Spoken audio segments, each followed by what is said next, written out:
கிறிஸ்டியசுவில் அன்பார்ந்த சகோதர சகோதரிகளே, 1976 நம்முடைய தமிழகத்தினுடைய மதுரையிலே ஓய்வு பெற்ற அரசு மருத்துவர் ஒருவர் 11 படுக்கைகள் மட்டுமே கொண்ட சிறிய கண் மருத்துவமனையை தொடங்கினார். அவரது பெயர் டாக்டர் கோவிந்தப்ப வெங்கடசாமி. மக்களால் அன்போடு டாக்டர் வி என்று அவர் அழைக்கப்பட்டார்.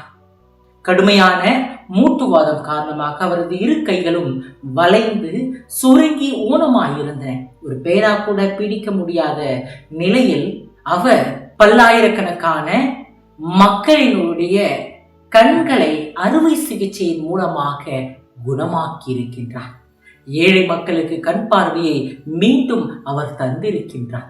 டாக்டர் வியினுடைய கனவு வெறும் கண் பார்வையை தந்து குணப்படுத்துவது மட்டுமல்ல, தேவையற்ற குருட்டு தன்மையை அகற்றுவது. தமிழ்நாட்டில் கிராமங்களில் வாழும் ஏழை மக்கள் கண்புரை நோயால் கண் பார்வையை இழந்து கொண்டு வந்தனர். பணமில்லாமல் வாழ்நாள் முழுவதும் இருட்டிலேயே அவர்கள் வாழ வேண்டிய ஒரு சூழ்நிலை ஏற்பட்டது. டாக்டர் வி வேன்களில் கிராமங்களுக்கு சென்று மரங்களின் நிழலிலும் கோயில்களின் திண்ணைகளிலும் கண் சிகிச்சை முகாம்கள் நடத்தி காலை முதல் மாலை வரை அவர்களுக்கு அறுவை சிகிச்சை செய்து அவர்களுக்கு பார்வை கொடுத்தார். பணம் உள்ளவர்களிடம் கட்டணம் வாங்கி ஏழை மக்களுக்கு இலவசமாக அவர் சிகிச்சை செய்தார். அன்பார்ந்தவர்களே, 11 படுக்கைகளுடன் தொடங்கிய அந்த மருத்துவமனை இன்று உலகின் மிகப்பெரிய கண் சிகிச்சை நிறுவனங்களுள் ஒன்றான அரவிந்த் கண் மருத்துவமனையாக இருக்கின்றது. அவரை இவ்வாறு செயல்பட வைத்தது என்ன என்று கேட்டபோது டாக்டர் வி, இந்த சமுதாயத்தில் பணம் பிரச்சனை இல்லை, தொழில்நுட்பம் பிரச்சனை இல்லை, ஆனால் நம் முன் இருக்கின்ற மனிதனை பார்க்காமல் இருப்பதுதான் பிரச்சனை என்கின்றார். ஒவ்வொரு நோயாளியிலும் கடவுளை பார்க்க வேண்டும். அவர் தனது உடலின் கண்களால் காண முடியாதவற்றை தன்னுடைய உள்ளத்தின் கண்களால் கண்டார். தன் முன் இருந்த கஷ்டப்படுகின்ற ஏழை எளிய மக்களை அவர் கண்டார். மறக்கப்பட்ட குருடான ஒவ்வொரு மனிதனிலும் தெய்வீக மதிப்பு இருப்பதை அவர் கண்டார். அன்பார்ந்தவர்களே, இன்று தவக்காலத்தினுடைய 4வது ஞாயிற்றுக்கிழமையை கொண்டாடி கொண்டிருக்கின்றோம். இது லத்தாரை ஞாயிறு, அதாவது மகிழ்ச்சி ஞாயிறு என்றும் அழைப்பு பெறுகின்றது. இன்றைய நற்செய்தி யூதேயாவின் ஒரு வழியோரத்திலே சேற்றில் அமர்ந்திருந்த பிறவியிலே தன்னுடைய பார்வையை இழந்த ஒரு மனிதரை நம் முன் வைக்கின்றது. டாக்டர் வி தமிழ்நாட்டின் ஏழை மக்களை கண்டு அவர்களுக்கு பார்வையை திரும்ப தந்தது போல இயேசு சேற்றிலிருந்த பார்வையற்ற அந்த மனிதனின் கண்களை திறக்கின்றார். அங்கு அவர் உடல் கண்களுக்கு மட்டும் பார்வை என்னும் ஒளியை தரவில்லை, அவருக்கும் அங்கிருந்தவர்களுக்கும் நம்பிக்கை என்னும் ஒளியை தருகின்றார். எந்த நோயாலும் இறப்பாலும் இருளாலும் அணைக்க முடிய ஒரு உள்ளார்ந்த ஒளியை இயேசு தருகின்றார். அங்கு தன்னையே நானே உலகின் ஒளி, யோவான் நற்செய்தி 9வது அதிகாரம் 5வது வசனத்திலே வெளிப்படுத்துகின்றார். சீடர்கள் இயேசுவிடம், ரபி, இவர் பார்வையற்றவராய் பிறக்க காரணம் இவர் செய்த பாவமா, இவர் பெற்றோர் செய்த பாவமா? யோவான் நற்செய்தி 9வது அதிகாரம் 2வது வசனத்திலே கேட்டனர். இது துன்பம் என்பது ஒரு தண்டனை, இயலாமை என்பது ஒரு பாவத்தினுடைய வெளிப்பாடு என்ற அவர்களுடைய இருளான மற்றும் பார்வையற்ற உள்ளத்தை வெளிப்படுத்துவதாக அமைகின்றது. அன்பார்ந்தவர்களே, இன்றைய நற்செய்தியிலே பார்க்கின்ற அந்த பிறவியிலேயே பார்வையற்ற மனிதன் உடல் இருளில் மட்டுமல்ல, சமுதாய மற்றும் சமய பார்வையால் இருளில் வாழ்ந்தான். அவன் பிறவி பாவி என உலகம் முடிவு செய்தது. வழியோரத்தில் இறந்து வாழ்ந்தான். ஒதுக்கப்பட்டவன், தொடப்படாதவன். நற்செய்தியாளர் யோவான் அவனுக்கு பெயரையே கொடுக்கவில்லை. பிறவியிலேயே குருடனான ஒரு மனிதன் என்பதை அவன் அடையாளமாக்கி இருந்தது. இப்படிப்பட்ட இருளுக்கு தான் கடவுள் ஒளியாகி இயேசுவை அனுப்புகின்றார். அன்பார்ந்தவர்களே, பழைய ஏற்பாட்டிலே சாமுவேல் இஸ்ராயலுக்கு ஒரு புதிய அரசனை அபிஷேகம் செய்ய அனுப்பிய போது கடவுள் கூறுகிறார், 1 சாமுவேல் 16வது அதிகாரம் 1 முதல் 13வது வசனத்தில், மனிதர் பார்ப்பது போல் நான் பார்ப்பதில்லை. மனிதர் முகத்தை பார்க்கின்றார், ஆண்டவரோ அகத்தை பார்க்கின்றார். 7வது வசனம். 7 வலிமையான மகன்களை நிறுத்திய போது கடவுளின் ஒளி 8வது மகனான வயல்களில் ஆடு மேய்த்திருந்த சிறுவன் தாவீது மீது விழுவதை நாம் பார்க்கின்றோம். ஆம், புறக்கணிக்கப்பட்டவனே, தேர்ந்தெடுக்கப்பட்டவன் ஆக்கின்றான்.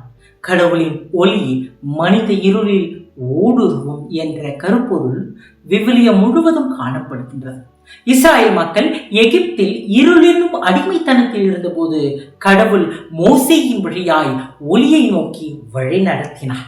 எசேயா இறைவாக்கினர் பாபிலோனிய அடிமைத்தனத்தில் மக்கள் இருந்தபோது காரிருளில் நடந்து வந்த மக்கள் பேரொளியை கண்டார்கள். சாவின் நிழல் சூழ்ந்துள்ள நாட்டில் குடியிருப்போர் மேல் சுடரொளி உதித்துள்ளது என்கின்றார். எசேயா 9வது அதிகாரம் 2வது வசனம். மத்தேயு நற்செய்தியால் இந்த வார்த்தைகளையே இயேசுவினுடைய கலிலேய பணியின் போது பயன்படுத்துகின்றார். மத்தேயு நற்செய்தி 4வது அதிகாரம் 16வது வசனம். அதே வாக்குறுதி யோவான் நற்செய்தி 9வது அதிகாரம், அதாவது இன்றைய நற்செய்தியில் ஒரு குறிப்பிட்ட வழியோரத்தில் நிறைவேற்றப்படுவதை நாம் பார்க்கின்றோம். இயேசு பார்வையற்றவரின் உடல் கண்களுக்கு பார்வை தந்தார். இங்கு இயேசு அவரை குணப்படுத்திய விதம் சுட்டி காட்டப்பட வேண்டும். அவர் குனிந்து தரையில் உமிழ்நீரால் மண்ணில் சேறு பிசைந்து அந்த மனிதனின் கண்களில் பூசினார். யோவான் நற்செய்தி 9வது அதிகாரம் 6வது வசனம். இது ஆழமான ஒரு அடையாளத்தை காட்டுகின்றது. எல்லாவற்றையும் படைத்த இறைவனின் மகன் குனிந்து மண்ணில் பிசைகின்றான். இது மண்ணிலிருந்து தான் இந்த மனித குலம் படைக்கப்பட்டது. அதிலிருந்து தான் படைக்கப்பட்டவன் குணப்படுத்தப்படுகின்றான் என்பதை விளக்குகிறது. தொடக்க நூல் 2வது அதிகாரம் 7வது வசனம். புனித எரேனியூஸ் இதை பற்றி கூறுகின்ற பொழுது, இயேசு அந்த பார்வையற்ற மனிதரினுடைய கண்களிலே சேற்றை பூசியது படைப்பில் முடிக்கப்படாமல் விடப்பட்டதை நிறைவு செய்வதன் அடையாளமாக இருக்கிறது என்கின்றார். இந்த மனிதன் பிறவி குருடனாக இருந்தான். இது வெறும் குணப்படுத்துதல் அல்ல, மாறாக மறுபடைப்பு. இயேசு புதிய ஆதாமாக மனித முகத்தை மீண்டும் வடிவமைக்கிறார். அதன் பிறகு கட்டளை வருகிறது, சிலோவாம் குளத்தில் போய் கழுவு. யோவான் நற்செய்தி 9வது அதிகாரம் 7வது வசனம். சிலோவாம் என்றால் அனுப்பப்பட்டவர் என்று பொருள். இயேசு யார் என்று அவன் இன்னும் அறியவில்லை, ஆயினும் கீழ்ப்படுகின்றான், பார்வை பெறுகிறான். இது அவன் இயேசுவில் நம்பிக்கை என்னும் உள்ள பார்வை பெற்றதையும் அதனால் உடல் பார்வை பெற்றதையும் நமக்கு எடுத்துரைக்கிறது.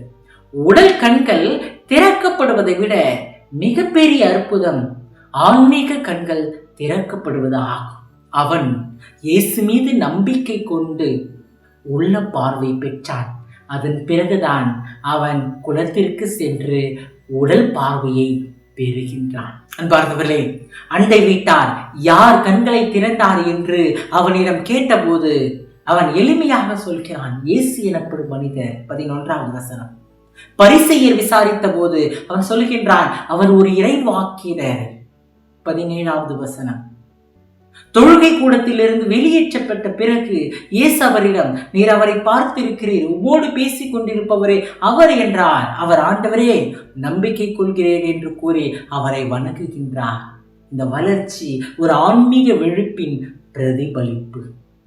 இயேசுவை தன்னுடைய வாழ்க்கையிலே முழுவதுமாக அவன் கண்டுணர்கின்றான். அவனுடைய உடல் பார்வை, உள்ள பார்வை, ஆன்மீக பார்வை அனைத்தும் திறக்கப்படுகின்றது. அம்மன் பார்த்தவர்களே, இதுவே இந்த லத்தாரி, அதாவது மகிழ்ச்சி ஞாயிறு நமக்கு தருகின்ற ஒரு அழைப்பு. இது இருள் இல்லை என்றல்ல, ஆனால் உலகின் ஒளி நானே, என்னை பின்தொடர்பவர் இருளில் நடக்க மாட்டார், வாழ்வுக்கு வழிகாட்டும் ஒளியை கொண்டிருப்பார். யோவான் நற்செய்தி 8வது அதிகாரம் 12வது வசனம். நமது சமுதாயத்திலும் குடிப்பழக்கம், மொபைல் மற்றும் சமூக ஊடகங்களுக்கு அடிமையாகுதல் என பல வகையான குருட்டுத்தன்மையை நாம் காண்கின்றோம். இவற்றால் நாம் பார்வையிட்டு கடவுள் நமக்குள் வைத்திருக்கும் அன்பை காண முடியாதவர்கள் ஆகிறோம். திருத்தூதர் பவுல், ஒரு காலத்தில் இருளாயிருந்த நீங்கள் இப்போது ஆண்டவரோடு இணைந்து ஒளியாய் இருக்கிறீர்கள், ஆகவே ஒளி பெற்று மக்களாக வாழுங்கள் என்கின்றார். எபேசியர் 5வது அதிகாரம் 8வது வசனம். திருத்தூதர் பவுல் இருளில் இருந்தீர்கள் என்று சொல்லவில்லை, இருளாக இருந்தீர்கள் என்று சொல்லுகிறார். இங்கு வித்தியாசம் ஆழமானது. கிறிஸ்துவிற்கு முன் நாம் வெறும் இருளால் சூழப்பட்டவர்கள் அல்ல, இருளாகவே இருந்தவர்கள். நம்முடைய பாவத்தால், அடிமைத்தனத்தால் கிறிஸ்துவே நம்மை ஒளியாக மாற்றுகிறார். திருத்தூதர் பவுல் இந்த மாற்றத்தை தன்னுடைய வாழ்க்கையிலே அனுபவித்தார். தமஸ்கு நகர் வழியிலே அவர் வானிலிருந்து ஒரு ஒளியை பிரகாசித்து ஒரு உண்மையை கண்டு உணர்ந்தார். 3 நாட்கள் அவரால் பார்க்க முடியவில்லை. அந்த உடல் பார்வையற்ற தன்மையிலே அவர் காண தொடங்குகின்றார்.